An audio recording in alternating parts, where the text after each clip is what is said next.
प्यारे बच्चों, आज आपका गोपाल विद्यालय इंटर कॉलेज कुरान प्रयागराज के कक्षा 12 विषय नागरिक शास्त्र के इस शिक्षण सत्र में स्वागत है।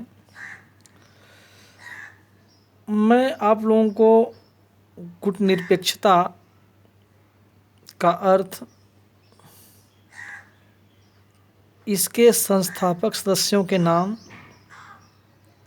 और गुटनिरपेक्ष आंदोलन का विकास कैसे हुआ, इन बिंदुओं पर चर्चा करूंगा। छात्र छात्राओं, शीत युद्ध के कारण विश्व दो प्रतिद्वंदी गुटों में विभक्त था।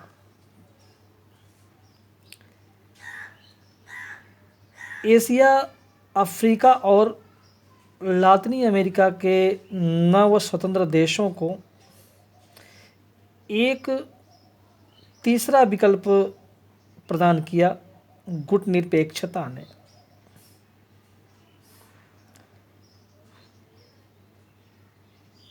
दोनों महाशक्तियों के गुटों से अलग रहने का ये विकल्प था, अर्थात गुट निरपेक्षता। बच्चों, द्वितीय विश्व युद्ध के बाद अंतर्राष्ट्रीय जगत में एक महत्वपूर्ण घटना गुट निरपेक्षता का उदय है। इसके यदि अर्थ पर हम जाएं तो गुट निरपेक्षता का अर्थ है दोनों महाशक्तियों के गुटों से अलग रहना। यह महाशक्तियों के गुटों में शामिल न होने तथा अपनी स्वतंत्र विदेश नीति अपनाते हुए विश्व राजनीति में शांति और स्थिरता के लिए सक्रिय रहने का आंदोलन है। न यह तटस्थता है और न ही पृथकतावाद। बच्चों,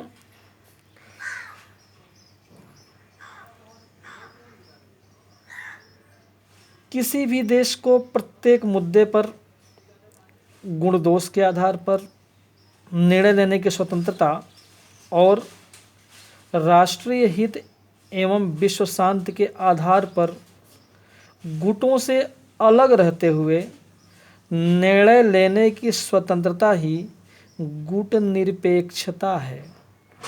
बच्चों, इसको विद्वानों ने परिभाषित भी किया है। जैसे पंडित जवाहरलाल नेहरू के अनुसार गुट निरपेक्षता शांति का मार्ग और युद्ध से बचाव का मार्ग है। इसका उद्देश्य सैनिक गुटबंदियों से दूर रहना है।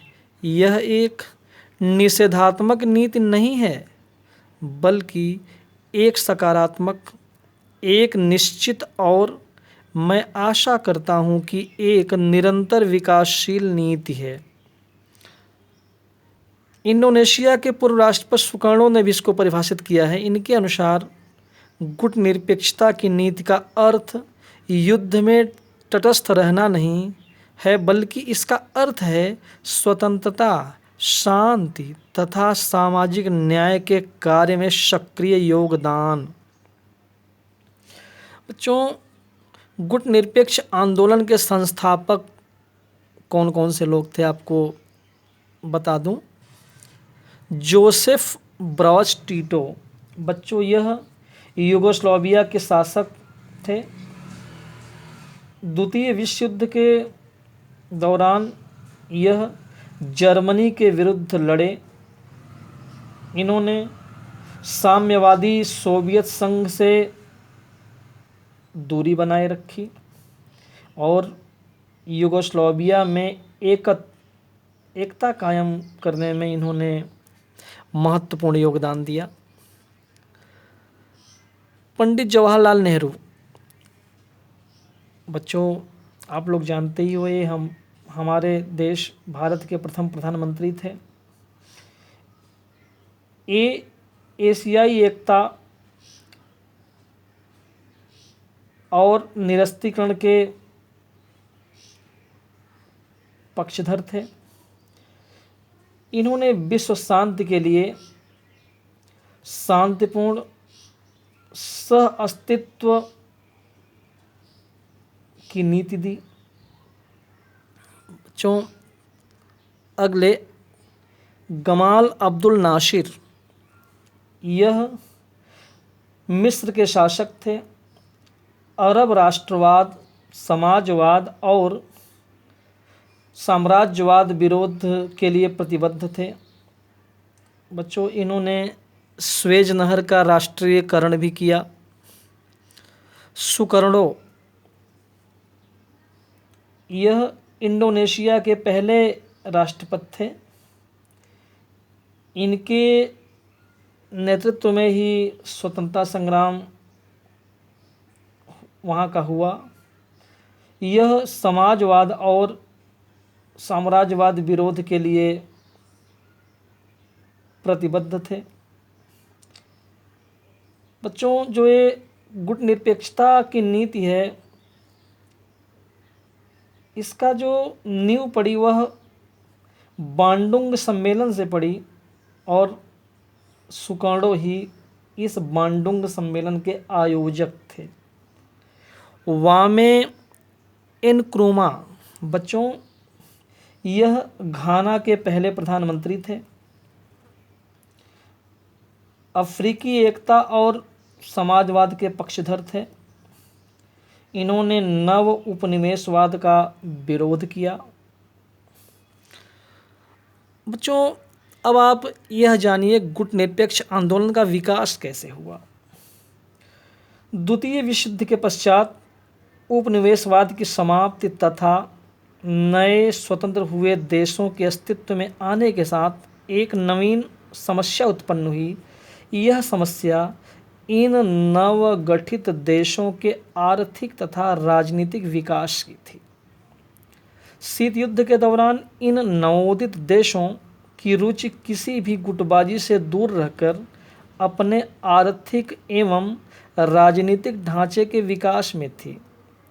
एक समान विचारधारा की वजह से इन विकासशील देशों के नेताओं ने एक सार्थक तटस्थता की नीति के संबंध में विचार विमर्श प्रारंभ किया। छात्र छात्राओं, सन 1955 के बांडुंग सम्मेलन में इस आशय के प्रस्ताव को घोषित किया गया। सन 1956 में तत्कालीन भारतीय प्रधानमंत्री पंडित जवाहरलाल नेहरू, यूगोस्लाविया के राष्ट्रपति टीटो तथा मिस्र के राष्ट्रपति गमाल अब्दुल नासिर ने मिलकर यह बात दोहराई और इंडोनेशिया के राष्ट्रपति सुकर्णो तथा घाना के वाने एनक्रुमा ने इसका प्रबल समर्थन किया। इनके प्रयासों से सन 1961 में पहला गुटनिरपेक्ष शिखर सम्मेलन बेलग्रेड में हुआ, जिसमें 25 सदस्यों ने भाग लिया। बच्चों, इस गुटनिरपेक्ष आंदोलन की सफलता का अंदाज़ा आप लोग इसी बात से लगा सकते हैं कि सन 1961 में प्रथम गुटनिरपेक्ष शिखर सम्मेलन जो बेलग्रेड में हुआ था, उसमें सदस्यों की संख्या केवल 25 थी। वहीं ईरान में आयोजित 16वें शिखर सम्मेलन में इसकी सदस्य संख्या 120 हो चुकी थी। तो बच्चों, यह एक तरह से इसीलिए विद्वानों ने गुटनिरपेक्ष देशों को एक नया नाम दिया, तृतीय विश्व, क्योंकि पहला गुट विकसित व पूंजीवादी राष्ट्रों का माना गया है। दूसरा गुट या दूसरा विश्व साम्यवादी राष्ट्रों का है, जो इन दोनों गुटों से सर्वथा पृथक राष्ट्र हैं। उन्हें गुट निरपेक्ष राष्ट्रों के रूप में तृतीय विश्व कहना सर्वथा उचित ही है। बच्चों, मैं आपको अगले वीडियो में गुट निरपेक्ष आंदोलन की प्रकृति और गुट निरपेक्ष आंदोलन में भारत का योगदान या भारत की क्या भूमिका रही है, इसके बारे में बताऊंगा। धन्यवाद।